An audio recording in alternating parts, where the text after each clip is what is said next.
very easy to slow people down to land more of your skill shots. Yep. So I like the overall team composition from Cloud9. Like you said, super similar to what they did yesterday. For which one is going to be Cloud9 in control of their destiny to hold on to second place. Instead, Rush has gone for another recall. Now Procxin gets an early gank off. Chain lands, it's still gonna root him. Oh, the cleanse dodge, but he's still gonna go down. Yes, he will. First blood, repel the dodge aggro. Perfect dive by Impulse for first blood. He has Rush around, he's still okay, but yeah, here comes the team, and Elise is not far behind. Root onto Jensen. Is the Elise gonna be there? Repels onto a minion. Here comes Rush, and he's gonna come in for the body slam, but that is the clone. And it's Rush losing a flash for no gain, but here comes the dual lane of C9. Got him. Pirean's caught out. Where's Mash and Gate? They're nowhere to be seen. It's C9 collapsing faster, Corrupting Potion ticking down, and a double kill for Sneaky.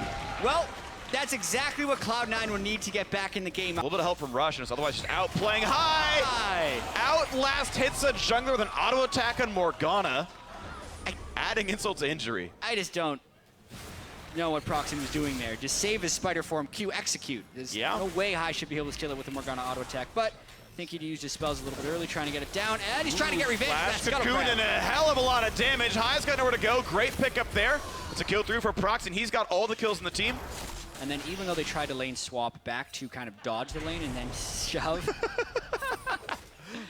Hai has control of that Scuttle Crab. So last time he got the Scuttle Crab and then died, and once again, he's kind of getting punished for all this Scuttle Crab. He got spotted doing it. Another team coming through for Hai. They break the Black Shield, which means they can come right in. Pops the ulti, will get a 3-man stun. No, gets knocked back, but Gate still takes a stun. And Balls show up and gets that first kill. Hai cutting away, staying alive. Pirean trades back onto Hai. And the battle continues with Balls having to flash away. Feng on the chase. One more hit will do it. Gets the kill. The shutdown is nice, but Procxin trades his life as Jensen takes him down. And now Explosive Cast knocks him into the root, into the turret. He ults into turret range himself, and Feng goes down. A double kill for Jensen. All said and done, 3 for 2 to C9. Yeah, team fight just kind of happens because Hai was going for the Scuttle Crab. That's the true objective that forces team fights. Not the dragon, but the Scuttle Crab. Great damage is a great stat on him otherwise, but it's poke. Sneaky has about 75 solo queue games on that. Oh my god! Dear Lord, he's already gone. Now Jensen taking plenty of damage, but it's still Procxin in a 1 versus 3 as Hai shows up, and Procxin realizes maybe I shouldn't have been here. Repels up and will not get the kill, but he will get killed himself. A nice ulti by Hai.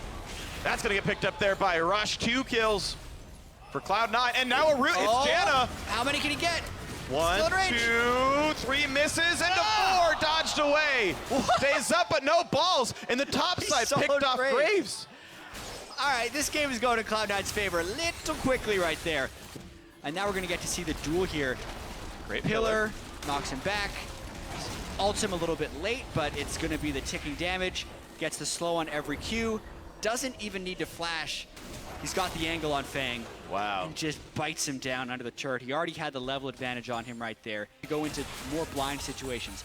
Like this one, for instance, but I don't think this is one where they want to fight. Sneaky's got to watch out. Outplay the circle pop. No. Black Shield comes in to stop the slow, but here comes Pirean from around the wings, and that will be Sneaky going down. Wishing he could be a little bit sneakier than he really was in that one, but a nice knockback by Rush. Disengages 3. Pirean wants back in, dodges the bind, slowed down, flash forced by Hai. A lot of little things go into those not paying off. Sneaky having to run away. Flash forced. Running back in towards the Elise, getting her out. So, to touch on Jhin builds real quick, now that he's got Zeal picked up there. Basically, if you do the math on how much attack damage and crit and whatnot is got in, Zeal is basically 175 gold less efficient than it is for other AD carries. Strictly from a damage from a damage stat perspective, you get 175 less gold worth of stats. Almost for certain, moving in for this bot lane tier 2. Cocoon hits Sneaky, Black Shield comes back on to keep him alive. A couple of crit ricochets clear the wave out and do some damage, but now Procxin in a bad spot. Great ulti back by Janna, stops the body slam in its tracks. Gate puts a tornado in, the burst comes in, and Rush flashes away, but still dies to a little bit of damage coming out of Procxin. 1 for 0 so far, now trying to dodge away. He gets sniped out by Sneaky, who will not quite get Gate, has to flash out of it. But a 1 for 1, a great ulti. The curtain call is just that for the Elise. Sick aim right there by Sneaky, forcing the flash of Gate to prevent a double kill coming from the curtain call alone. Also the duration of the speed boost, it lines up pretty perfectly there. Hai, wow, getting crushed down. Procxin really mad that the shuttlecraft keeps dying. Trying to pick him off, doesn't quite get the damage down though, and now Elise has to run for dear life. Ulti's come in, Rush is doing a ton of damage now. Gate is going to be locked in. That's going to be the crit for Sneaky. That's going to be the kill. Pirean can't quite do enough. Will not get rooted in place, but Feng answers back. The support finally does die. Still a 1-for-1 so far. Snipes coming through. Clone blocks it. Now looking for a slow on a Feng. Doesn't get much of anything. Look for the kill onto Pirean. Could not get it. But the turret extending this gold lead. Cocoon's gonna miss. Procxin really wants to fight, but he's not in the best spot right here. C9 not really ult focused and ult required. And it's gonna be Procxin on the wrong side of this one. Balls pops the ulti himself to get his stats up, and now Feng is just dwarfed in comparison. Flashes away to not get stunned up by some more of that damage coming through. CLOUD9 does have to be careful because they are still on tip side of the map, so Gate was able to make it there before Hai. That's why they backed away, because they were going to be running into a 4v5. But you really get to see how powerful Balls' Trundle is at this stage in the game. Titanic Hydra and Iceborne Golem are his two favorite items, and they continue to fight Sneaky though. Oh, Procxin's low, so is Sneaky, but he's going to get out pretty cleanly. Black Shield on to make sure no tangential damage burns him down. And now Gate and Hai once again doing battle.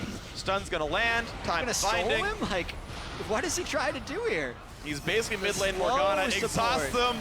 Chains come through, doing a lot of damage to Balls. The re-engage comes in from Procxin, and yeah, C9 a bit overstaying, but now the setup delivered on a silver platter. That's the kind of kill where everyone says, "Good job, Sneaky," in chat, and Hai did all the work. Yeah. Good job, man. Nice well work. played, Sneaky. Significantly good skill shots. They get 80% of the turn in the mid lane now. It's another shot from Sneaky and get it down. LeBlanc's push is now gone, so I think he's going to get it. They're going to go forward there. Sivir ulti popped after the turret dies. A couple of shots go through. Jensen got cocooned, and the damage comes in. Procxin gets it, but here's the trade damage back onto Feng and Pirean, who goes in, gets rooted. Again, Hai doing the work onto the Elise. Rush goes down. That's a 2-for-0. Just kidding. 2-for-1. Jensen says no thank you. We'd like one on the scoreboard. Out goes Impulse. But Mash, hoping to get a bit more self-sufficient. 1-0-7 is definitely having a decent scoreline for himself. He could go Hex Trigger because it's better defensive against the damage of LeBlanc. And speaking of which, forcing the flash, still gets the root onto Jensen, gets the ulti across, and here comes the burst in from Elise. But by the way, two people have already been sniped down, and Jensen is somehow still alive. Procxin can't even take him out. A double for Jensen, a 3-for-0, all said and done. But now it's going to be even more. The root lands. Feng with the jump over the wall. Jensen not part of this one. Sneaky and Balls doing it by themselves. 4 kills, only Mash alive. Just gonna hide in the jungle. That maw of Malmortius has been so clutch for Jensen. Yes. Obviously, he's gonna build it every game against this team, but... And buff on, C9's gotta feel real good about their chances with this push right here. Sivir ulti comes in, but immediately the body slam into the knockback, and a Gate being the target, but so is Mash running away on Sivir, dodging these snipes as best as possible. Ball still takes him out, and Jensen, the other one, the dual lane of Impulse is gone. And Impulse 3v5. CLOUD9 have all the tools they need to close this game out right now. A double-sized minion wave with the Baron buff on. Balls just delaying the Elise. A bit of wave there comes out from LeBlanc, but it does not even matter. The chains coming in, trying to get the damage through. Feng will try, and they won't get up, but Procxin will. Finally, a kill comes through. 3 versus 4 now inside the base as Impulse heal up. The Nexus cannot do that same thing, and that will be the game. Sub 30 minutes. CLOUD9 staying in control of second place.